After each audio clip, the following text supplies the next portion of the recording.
Hey everyone, and welcome back to the NateFlix channel. Today we are reviewing John Wick Chapter 3, Parabellum. Is it a go and see, or is it a maybe not for me? Find out after the break.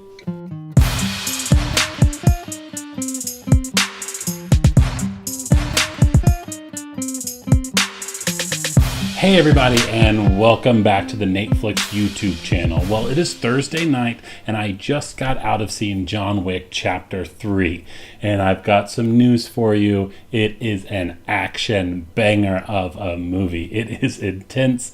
It is not for the squeamish. If you kind of have something against seeing someone have a knife driven into their eye, this might not be the movie for you. It does not hold back any punches.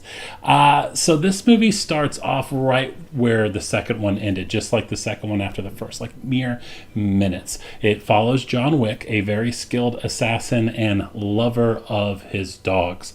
That is how John Wick came to be. Obviously, for the very first one, a trained assassin whose dog was murdered, also his wife, and he lashed out. And although he's an amazing person, he's an incredibly skilled killer. So the second one ends with him doing a very bad no-no in the somewhat actually respectable world of assassins where they live by a really good code. Well, he broke the biggest rule that you possibly could, and so now every assassin in the world is after him. Not the kind of people you want. So John Wick's, the cards are stacked up against him.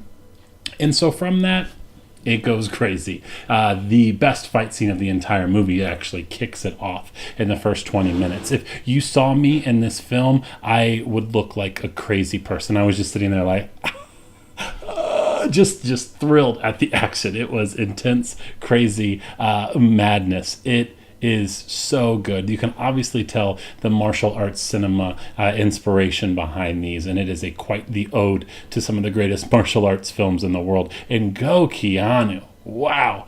You know, that's why these films work, is because of Keanu. You just love that person because you hear stories of what an incredible human being he is. He's not the best actor. He's not going after any Academy Awards anytime, but he still had such a huge impact on film and film history. I mean, here we are in another trilogy that he just nails. So my thoughts on the movie. I enjoyed this greatly. I loved the fight scenes. Every fight scene was just incredible. Every chase scene. There's a horse scene, horse versus motorcycles. There's motorcycles versus motorcycles. And the best part about this movie is the dogs get to fight back. It could have easily been John Wick 3. The dogs fight back. But it's Parabellum, and it means prepare for war. And yeah, you had to prepare for some war. So the fight scenes are incredible, and that's why you should go see this movie. Now, as a whole, this film suffers from the exact same problem of what kept me from really loving Chapter 2, and that is it is so long. Clocking in over 130 minutes. It's over 2 hours and 10 minutes. It's just a little unnecessary. I don't understand why they really feel that they have to tell such an intricate story with so many changes and different movements and characters. And I understand you want to tell a story. You don't want just fight scenes, but less is more in terms of fight scenes. When you have these huge fight spectacles, just let that carry the movie. A lot of influence on this movie is The Raid, an incredible movie. You all should check this out. The first one, Raid and Raid Redemption, incredible. The reason why that first Raid works is because it is entirely encapsulated in one building. It is one setting. It is one giant action scene, and it is brilliant. That's where John Wick loses it. You get too far. There's a setting change. It goes across the world. He comes back. There's a lot of really intense conversations. Whenever you have these really big fight scenes, when you have long, drawn-out storylines and conversations between people, it kind of pulls you out of it a little bit. I know I'm not going full ADD on I need explosions and fight sequences, but you got to just kind of understand the momentum of the film, and you stunt it whenever you just have to tell too much story.